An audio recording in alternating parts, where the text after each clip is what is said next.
Hey everyone, how's it going? For today's video, let's take an up close and personal, in-depth look at the all-new 2015 Nissan Murano. And this is going to be a detailed, in-depth review of the Murano. We'll start it up, show the engine, get an exhaust clip, and go over the performance data, take it on a thorough road test, and show you many of the unique aspects of both the interior as well as exterior. And so, without further ado, let's go ahead and start her up, let her run.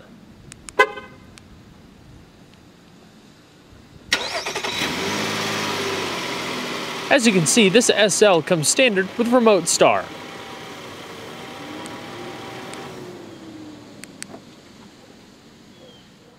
Standard equipment across the entire Murano lineup is an intelligent access smart key system. So, if you just keep the key fob in your pocket, you're able to lock and unlock the vehicle via the chrome buttons on the driver and passenger side door handle. To lock, just tap it once. The vehicle will chime twice, then after waiting a second, go ahead and hit the button again. It'll chime once, and automatically unlock the vehicle. This exterior color is known as Arctic Blue Metallic, and comes nicely paired with the premium mocha brown perforated leather interior with jet black accented across the doors, center console, dash, and floor. You also have subtle touches of color accent stitching found throughout.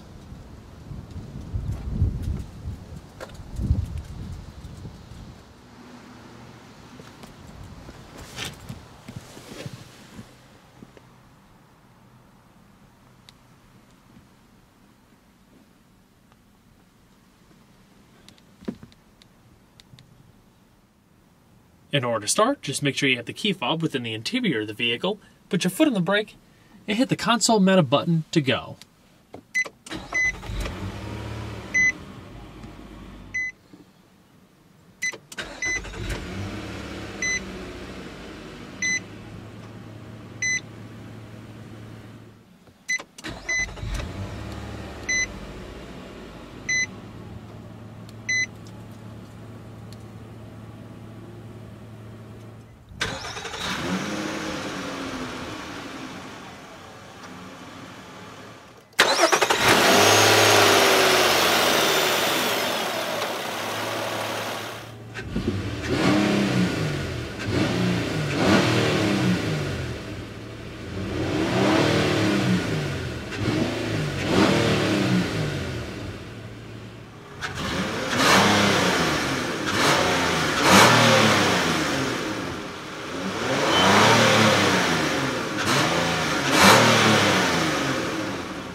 The new Murano is a very easy vehicle to navigate thanks to its speed-sensitive power assist rack and pinion steering, which relaxes at lower speeds for easier maneuverability and becomes more sensitive to directional inputs at higher speeds for greater agility, all routed through a 4-spoke multifunction steering wheel.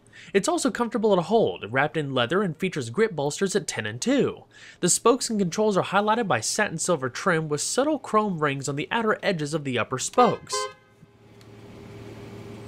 So I've driven the Murano for about a week, and I must say I'm quite impressed with it. I've driven a lot of cars over the years, especially in this category. There's still a lot more that I've yet to drive, but just overall, the entire package, it's a very refined, very nice riding vehicle. It's a little less sporty feeling than the last generation, which means the suspension is a little less stiff, which is probably going to be a lot more mass appealing to the general public just because the way the suspension is set up in this vehicle extremely smooth. I mean, it soaks up the bumps quite well. It still handles its own in the corners. I mean, it's not a corner carver or anything like that, but I mean, you don't buy a crossover for sporty handling and blistering performance or anything like that. You buy it for practicality, the efficiency over a bigger full-size V8 vehicle, and you can haul a lot of people, you can haul a lot of stuff, and there's so many different like iterations out there. So the really important thing in this particular market is how you can distinguish yourself in offering a unique package. And that's exactly what Nissan did with the first generation. I remember when that thing came out, it was very luxurious, and it still looks nice to this day. Build quality was fantastic. I mean, that entirely translates to this new 2015 model. I firmly believe that Nissan entirely redefined the Murano lineup. I mean, this vehicle is not at all the same as the previous generation. The only thing that's the same is that it has a CVT and a V6. This is a bigger vehicle, it rides better, the build is better, the features are better. I mean, it's just better. Depending on whether you like sporty or handling vehicles or not, this may not be the exact thing. This is available with all-wheel drive though, so that's definitely good for a little bit of extra traction to the ground, especially in colder climates. But it really begs the question, why in the world? I mean, obviously there's certain reasons for everybody, but I just don't personally see the need to go and spend more for like an Infiniti or something like that when you can get this that has fantastic craftsmanship for the price. I mean, it's super comfortable. These zero gravity seats are just immensely comfortable. I love them. I mean, it's just a great vehicle. There's good power. It's a very quiet vehicle. I think there's a lot of sound deadening. But I mean, overall, I've really enjoyed it so far. I can't find too much to complain about. The biggest fault that I've noticed is the way the hood is designed. There's a crease that kind of angles back this way towards the driver, and if you're driving directly into the sunlight, depending on the angle, it can hit that curve and just kind of come into the interior just a little too much. I would prefer it if the hood was flat right there and just continued and rolled over like a typical hood, but I guess that's just with the design styling. But that's really it. But what the Murano does provide is a very comfortable and relaxed environment for 5 people. Like previous offerings, the new Murano also features a CVT automatic gearbox or continuously variable transmission, but it's a revised unit that delivers more refinement and better overall performance. CVTs don't have conventional gears. They select between an infinite fuel economy and power, so the engine is always operating at optimal RPMs based on the application. There is in fact 7 simulated gears if you wanted to shift it manually. By clicking the selector to the left and pushing forward or pulling back, the CVT will give you the feeling as if you were shifting gears, which is pretty cool if you wanted the best of both worlds. Accelerating harder in automatic mode also will act like it's shifting gears when it gets up into the higher RPMs.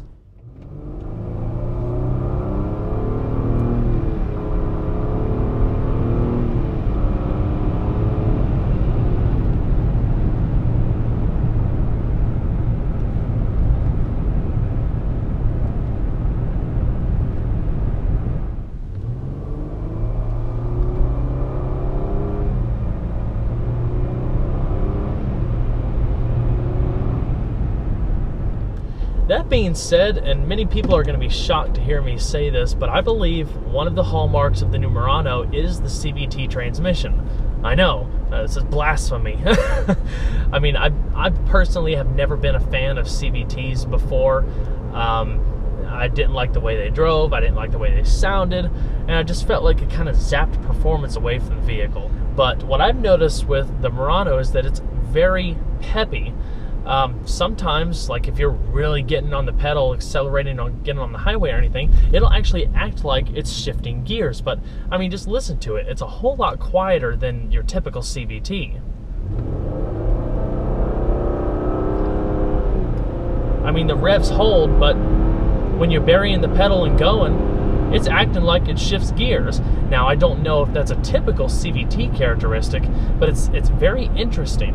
It basically combines both aspects of a traditional like torque converter automatic and the CVT aspect, which gives better fuel economy. And when you have those 7 simulated gears like I talked about earlier, you can shift the vehicle manually with that selector, and it's responsive. You can drop it down a gear or drop it down a gear and it will rev match. I mean, it's very cool, and I don't mind it in this vehicle. I think that it's perfectly suited for this type of vehicle just because, at least in the Murano's aspect, it is quiet. So really hats off to Nissan for making a really good CVT. I'm pretty impressed with it. It really shines in this vehicle, and it makes it a whole lot more of a comfortable and just overall efficient vehicle to drive. Another pretty convenient piece of technology featured on this Murano is a surround view camera system that incorporates a backup camera as well as a front camera. Adaptive guidance lines, both front and rear, predict the intended path of the vehicle based on the steering angle. With 4 cameras in total, one in the front grille, one under each side mirror, and one at the rear, you're able to see a complete 360-degree top-down view to help greatly in parking, especially if visibility is limited out back. You can press the camera of the infotainment system setup and actually change the top-down view to a close proximity view of the front passenger side tire, so you can check if you're parallel parking or anything like that and protect your wheels. This Murano SL features standard halogen projector LED accented headlamps that are also automatic. You can get LED headlamps though, part of the Murano Platinum. Fog lamps, and your hazards are up top. Both front windows are fully automatic. And we'll go ahead and check out the exterior. Upon shutting the door, you'll also notice the vehicle will chime a few times, letting you know it's lost detection of the proximity key fob. With over 700,000 units sold since its original debut a little over a decade ago, the Nissan Murano has been an undoubted success in the crossover segment. Now built right in our backyard at Nissan's Canton, Mississippi assembly plant, it continues to offer a premium look and feel without that luxury price tag, for people who live an active lifestyle and need something just a bit more accommodating. Nissan has expanded its crossover lineup quite a bit over the years to encompass a wide customer base, from the sportier Juke to the recently redesigned, more compact Rogue and larger Pathfinder. But one thing still remains: the Murano is considered by Nissan to be their flagship crossover, leaning more towards the premium side than your run-of-the-mill family hauler. Unlike some of its competitors, the Murano does not offer a more affordable 4-cylinder alternative. The only power plant, Nissan's venerable 3.5-liter V6, isn't exactly groundbreaking, but it provides good performance for the segment and respectable fuel economy. While it's never been available with a third-row seat, for that it's worth checking out the new Pathfinder. The latest Murano does offer a lot of accommodation for 5 people. Compared to its predecessor, the new Murano is a larger vehicle, increasing by 2.9 inches in overall length and 1.3 inches in width. It's actually shorter in height by 1.4 inches, a tip in the hat to its aerodynamic shape, which doesn't compromise interior space whatsoever. Considering the Murano rides on the same wheelbase as before, it's all the more impressive to know there's an additional 2.4 inches of rear legroom, in addition to restyled seat backs, which yield 1.4 inches of extra knee room for backseat passengers. It's available with either front or all-wheel drive, as well as 4 trim levels: S, SV, SL, and the top-tier Platinum. Base pricing starts at just under $30,000, and more detailed pricing can be found in the description box below. Now entering its 3rd generation for 2015, the Murano is all new, benefiting from a heavy styling makeover that makes it one of the most dramatic looking vehicles in the segment. Taking inspiration directly from Nissan's Resonance concept seen a couple years back, every single panel has been sculpted as if it was shaped by a gentle breeze, incorporating Nissan's new V-Motion front end, edgy boomerang lighting inspired from the 370Z, and a roofline that appears to float above the body. It's quite obvious that the new Murano's styling is a dramatic departure from its predecessor, but skeptics should really keep an open mind until they see it in person. Only then can you really begin to appreciate the many fine details on a whole new level. This, as Nissan's slogan perfectly relates, is the crossover equivalent to innovation that excites. With a segment largely dominated by generic shapes, Murano looks fantastic. A welcome change, daring to be different, just as the original did for the 2003 model year. While that difference may be polarizing to some, to others, like myself, who look for that unique sparkle that sets a vehicle apart from the rest, it makes it that much more of an enticing option. As expected, the 3rd generation Murano is a far more efficient offering than the vehicle it replaces, not only in terms of fuel economy but aerodynamics. For starters, an estimated weight reduction between 130 and 145 pounds means there's a little less weight to toss around. It's also one of the most aerodynamic crossovers currently on. Dynamic styling does more than just look cool. It was shaped specifically to decrease air resistance. Thanks to the front and rear spoilers, lower active grille shutters, rear tire deflectors, rear suspension design, and fuel tank, the Murano achieves a quite low 0.31 drag coefficient, compared to the previous Murano which registered 0.37. Combine the weight savings with the aero-inspired shape, and it's estimated the new Murano should see a 20% improvement in fuel economy. All of the Murano's wheel options are in some sort of machine finish. The standard consists of 18 by 7.5 inch split 5-spoke alloy wheels wrapped in 235/65 all-season tires. They're able to hold just over 0.8 G in lateral acceleration. When stepping up to the Platinum, you receive a unique set of larger 20 by 7.5 inch alloys wrapped in 235/55 tires. Stopping from 60 miles an hour takes as little as 117 feet thanks to 4-wheel, internally ventilated disc brakes, 12.6 by 1.1 inches in front and 12.1 by 0.6 inches in the rear, with 2-piston and single-piston calipers respectively. Electronic brake force distribution, brake assist, and 4-channel ABS all come standard. For added safety, adaptive cruise, forward emergency braking, and forward collision warning are available, a part of the technology package, in addition to blind spot monitoring. As far as the suspension, the Murano continues with a fully independent setup of McPherson struts in front with coil springs and a solid 26mm stabilizer bar. Out back, the rear multi-link setup carries twin-tube shock absorbers and a hollow 26.5mm stabilizer bar. Towing capacity for both the front and all-wheel drive models is rated at 1,500 pounds. Overall length is 192.8 inches with a width of 75.4 inches and a height of 66.6 inches, riding on a 111.2-inch wheelbase. Total curb weight for the SL seen here is around 3,847 pounds. So let's go ahead and pop the hood. Like its predecessor, the third-generation Murano continues to be powered by an all-aluminum transverse-mounted 3.5-liter V6 with 4 valves per cylinder, double overhead cams, variable valve timing, port fuel injection, and a compression ratio of 10.3 to 1. With 260 horsepower at 6,000 RPM and 240 pound-feet of torque at 4,400 RPM, power is unchanged. Therefore, performance data should be somewhat similar to last year's offering, which could achieve 60 miles an hour in about 7 seconds, pass the quarter mile in 15.5 seconds, and hit a limited top speed of 115 miles an hour. As far as fuel economy, the Murano takes regular unleaded fuel and carries a 19-gallon tank. EPA estimated mileage ratings range between 21 miles to a gallon in the city and 28 on the highway. The same goes for both front and all-wheel drive, which is a notable improvement over its predecessor. The Murano's all-new interior is designed to offer one of the most relaxing cabins in the class, or as Nissan describes it, having an expression of serenity. It surrounds you with an abundance of high-quality materials, first-rate comfort, and easy-to-use ergonomics, inviting you in to the point where you really don't want to get out. I, for one, am quite impressed about how good the build quality is, as it's hard to find an easily accessible surface that isn't wrapped in super soft padding. Double accent stitching makes it feel tailored, while the optional jasper pearlescent or brushed silver trim found throughout further adds to a high-end look. The standard cloth interior found in the S and SV is available in 2 colors, graphite and cashmere. Manual adjusting seats are standard in the base S trim, otherwise the Murano features 8-way power adjustment for the driver's seat including lumbar and a 4-way power passenger seat. When you step up to the SL, premium perforated leather is added with heated front seats in addition to the mocha color theme like you see here. Platinum models receive heated and ventilated front seats with heated rear seats. The Murano also benefits from Nissan's patented zero-gravity seating, which are designed to cradle your body and spine in a neutral position as if gravity wasn't a factor.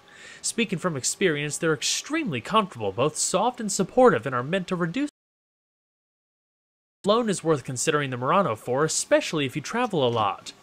Adjustable ambient lighting is only available in the SL and Platinum and accents the doors, either side of the center console, and the back of the front seat center armrest for rear passengers.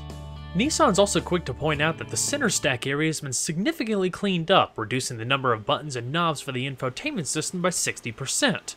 With just 10 main buttons, it's far easier to see and use, especially when driving. It's a welcomed improvement in simplicity. A manual tilting telescoping steering wheel comes standard or powered and heated in the Platinum model.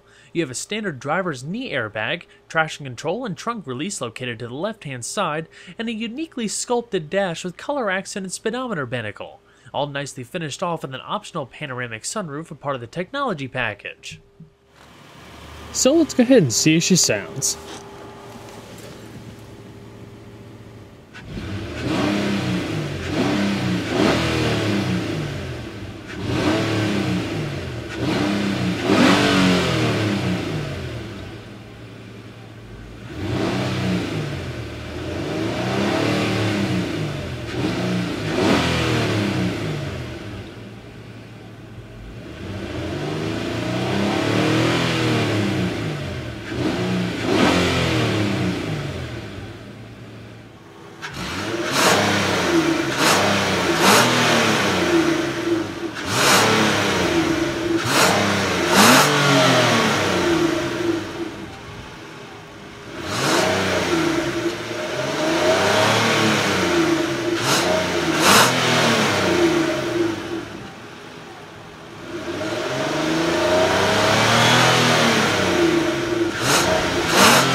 A basic 6-speaker audio system comes as standard equipment in lower trim levels, but for added quality and power, this 11-speaker Bose audio system, including 2 subwoofers, is the way to go.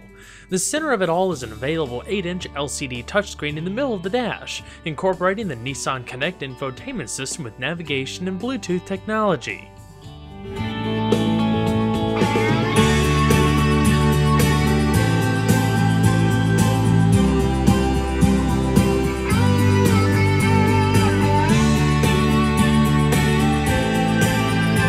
The A-pillars are wrapped in soft cloth and incorporate 2 Bose tweeters down at the bottom. And right behind that is a little indicator for your blind spot monitoring system. Grip handles up top, soft padded visors, with illuminated vanity mirrors. Auto-dimming view mirror with 3-position garage home link located down below. And in the top stack, you have the microphones for your hands-free Bluetooth telephone and controls for the interior LED illumination, including your reading lamps. Just in front of that is a padded sunglass container. With the technology package as seen on this particular model, you also have a full panoramic glass roof with automatic front sliding portion. Once back, a little wind deflector automatically pops up.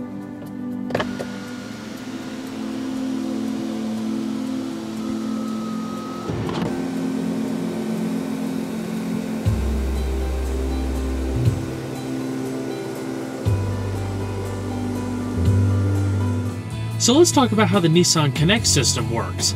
In the time that I've had this Murano, I've actually become quite fond of this system. It reminds me of a unique blend of the Chevrolet MyLink / Cadillac Q and the Chrysler Group Uconnect system, if you're familiar with those. Down in the bottom, like the Uconnect, all the apps or different functions are easily laid out for just simple touch. As far as the rest of the system, it incorporates many features and functionality that you would find in a smartphone or a tablet. Like with navigation, it allows you to pinch, draw your fingers back and forth to zoom in and out. The different menus, you can just swipe back and forth. And it's all organized in an app-style fashion. I haven't noticed any lag or anything like it going between the different menus. So right now we're looking at the main menu. There's 3 different screens with customizable apps.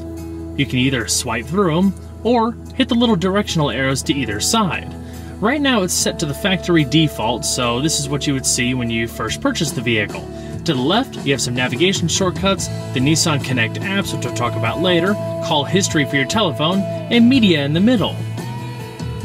Now to mention some extra data and features through SiriusXM, such as real-time traffic updates, sports, local fuel prices, stock information, and weather updates.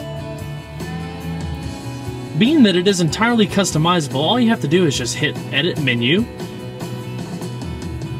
and just like you would find on like an iPhone, you can reposition the apps, delete them.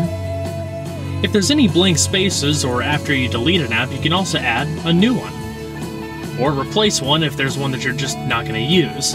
There's a ton of different shortcuts, all organized by the respective feature. You can organize it however which way makes it easier for you.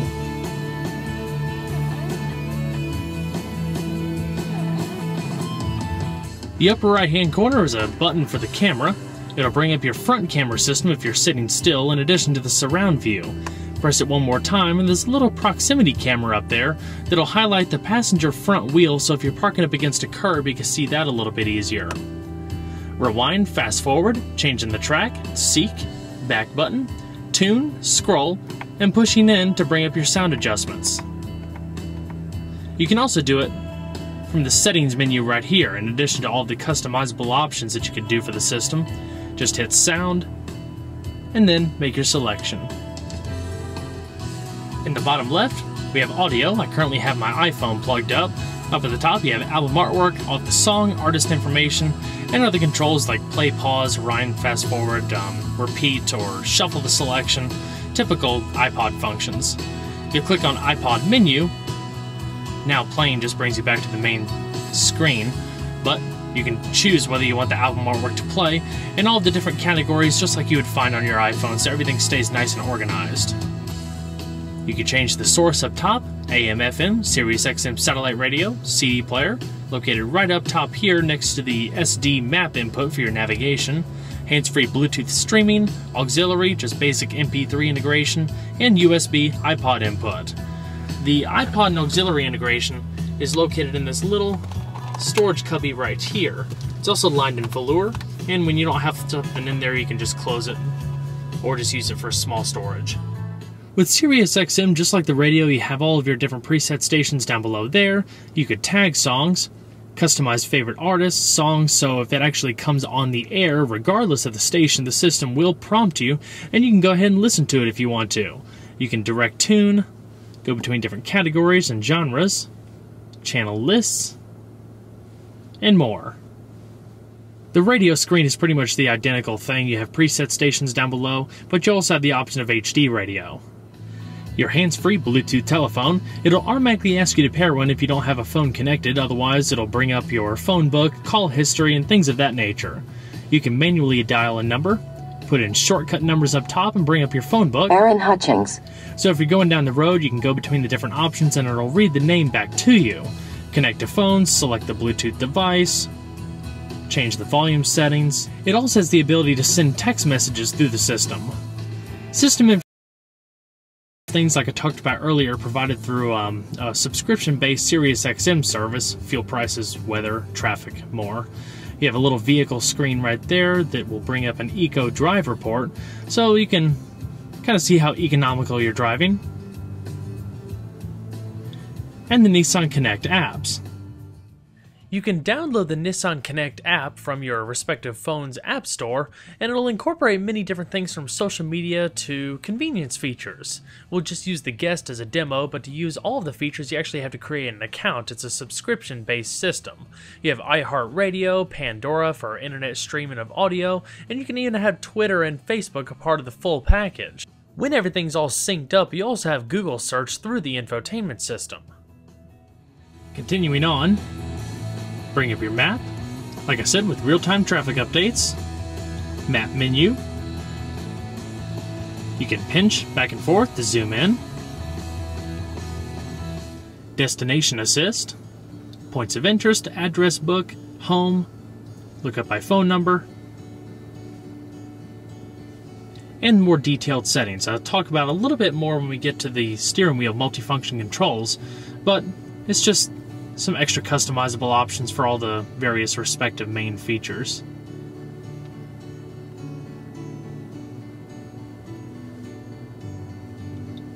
But in a nutshell, those are all the basic features of the Nissan Connect system available in the Nissan Murano. I just love how the brushed aluminum looking trim blends into the dash and swoops across. Continuing down the center console, the majority of it is finished in high gloss black with some satin silver trim, in addition to satin silver outlining the vents.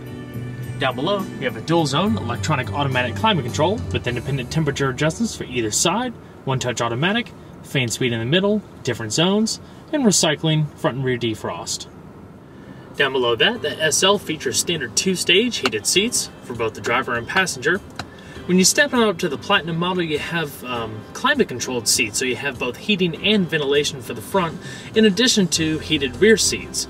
A 12-volt power outlet, the chrome accented start button like you saw earlier, Plenty of that really cool looking brushed aluminum looking trim, 2 cup holders, and a padded armrest that also incorporates the brushed trim all the way into the rear with a little storage cubby. Flip open the console and you have a tremendous amount of space, a removable velour storage tray, and another power outlet down below. As far as the multifunction steering wheel, on the right hand side you have your cruise control and adaptive cruise settings, a part of that technology package I talked about earlier. This button right here allows you to adjust the distance that the Murano will follow the vehicle in front. On the left hand side, you have your driver information controls. They show up in that 7-inch TFT display in between the speedometer cluster, in addition to your radio controls, hands-free telephone, and voice commands. The voice commands are located in the top button here. You can interrupt voice prompts and speak a command immediately by pushing the talk switch. You can also use the up-down switch on the steering wheel to select an item from the displayed list. Please say or select a command. Help. You can use voice recognition to control many features to help keep your eyes on the road and hands on the steering wheel while driving. Here are some general tips on using the voice recognition system. You can interrupt voice prompts and speak a command immediately by pushing the talk switch. Remember to always speak a command after the tone. Push the back button to return to the previous step. To exit voice recognition at any time, push and hold the talk switch or say exit. To reduce the length of spoken prompts, you can select exiting voice recognition. So like other similar systems on the market, you can pretty much control the entire infotainment system through voice recognition. The voice is also quite pleasant. It doesn't sound robotic at all, just like natural speech. This button is the driver info system and the media. If you're in just one of the main menus, just scrolling back and forth, you can click up or down without selecting the OK button and go between your different tracks or preset radio stations. But if you hit OK and bring up the little detailed menus, then you can use the up or down arrow to make a selection within. So as far as the various menus, this is the home screen. Up at the top, it shows you whether you have your blind spot monitoring system activated, a digital clock, outside temperature, digital speed readout, compass, audio data, fuel range down below, what gear you're in, and the odometer. Click it to the right, you have media, navigation, drive computer, fuel economy, driving aids, your blind spot monitoring system,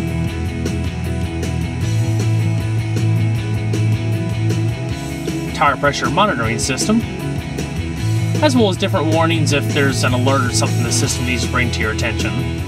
Off to the far right is a settings menu where you can customize just about every aspect of the vehicle, from driver assistance, display options, including changing the color of the vehicle on the welcome screen, welcome effect, how you want the vehicle to greet you, maintenance schedule, clock, tire pressure monitoring system, and much more. Alrighty.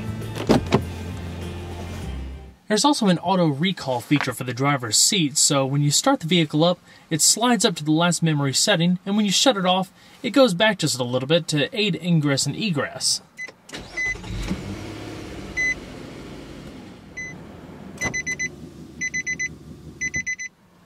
Now let's go ahead and check out the back seat. The Murano has a pretty spacious back seat overall, but it's what you would expect out of this cutthroat crossover segment we're in today. Build quality is also superb with the same type of premium materials that you find in the front. The upper portions of the door panels are wrapped in the soft touch material with the mocha brown accents and that brushed aluminum looking trim. Just like the front, the rear seats are also finished in the premium leather with perforations across the middle. They're fully adjustable. You can recline them down for extra storage, and I'll show that during the trunk portion. Or you can just pull the strap when you're sitting in the seat and recline the seat either a little bit forward or a few inches back, aiding in more long-term comfort. So now, let's go ahead and hop in on the other side, talk more about backseat amenities, overall comfort, and interior space. Like we briefly talked about earlier, the new generation Murano is a slightly larger vehicle than its predecessor when taking into consideration its overall exterior dimensions. The wheelbase length, though, didn't change, so the first thing that you'll notice is a repackaging of the interior to make it a lot more spacious.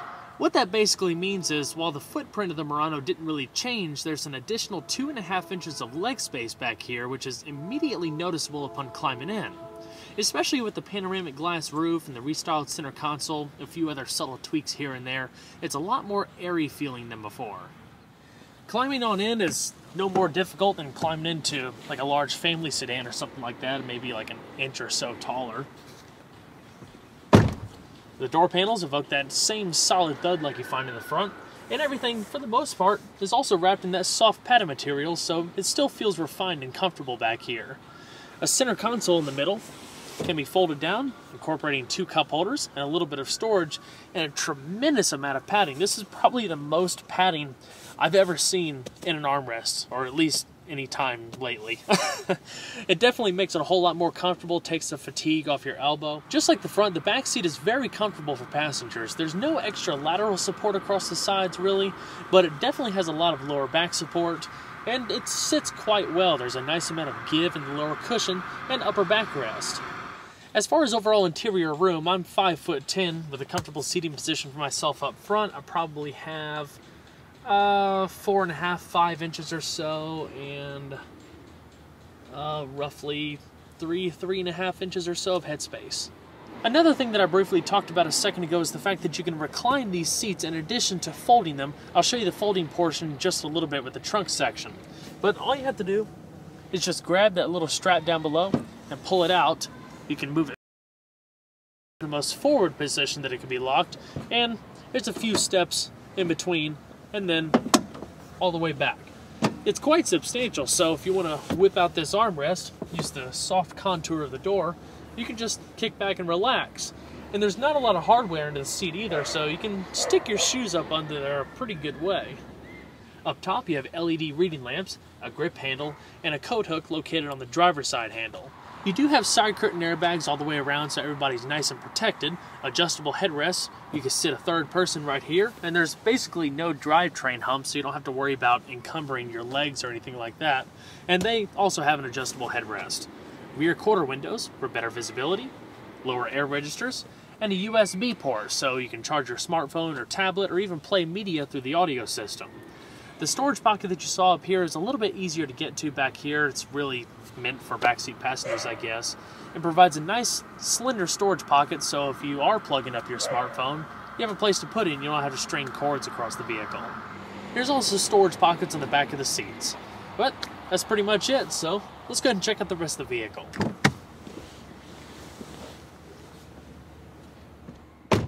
When you step up to the SL and subsequent Platinum trims, you receive a power rear liftgate as standard equipment. In addition to the dash and trunk mounted buttons, it can be opened and closed by the remote fob. There's even a safety feature that'll automatically stop the liftgate and reverse the action if the door encounters an object, both opening and closing.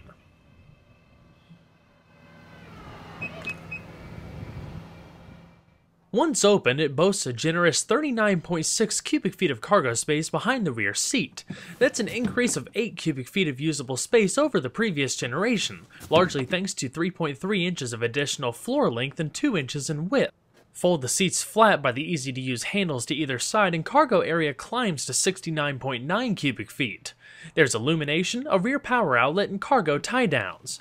Your spare tire and Bose subwoofers are located underneath the trunk floor, and the rear seats can even be had with a power return feature for added convenience, standard on Murano Platinum. Extra storage can be found in the little cubbies to either side of the storage well, the right-hand side of which houses your jacking equipment. You can even turn off the power liftgate feature via a switch in the glove box.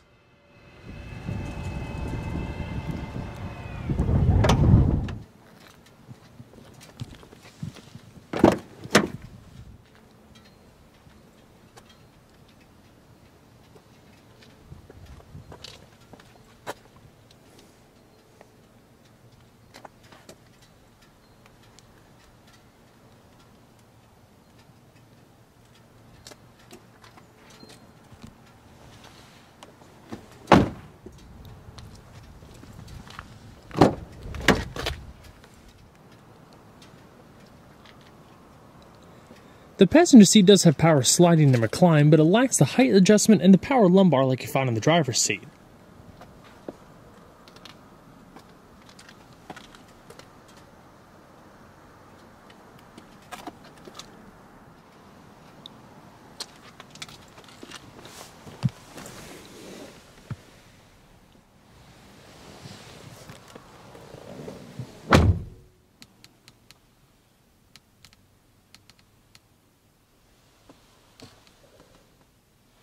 Down in the bottom of the dash, you do have a large glove box, all lined in velour, and it's a two-tier design, so there's an extra pocket up here for stowing some smaller items.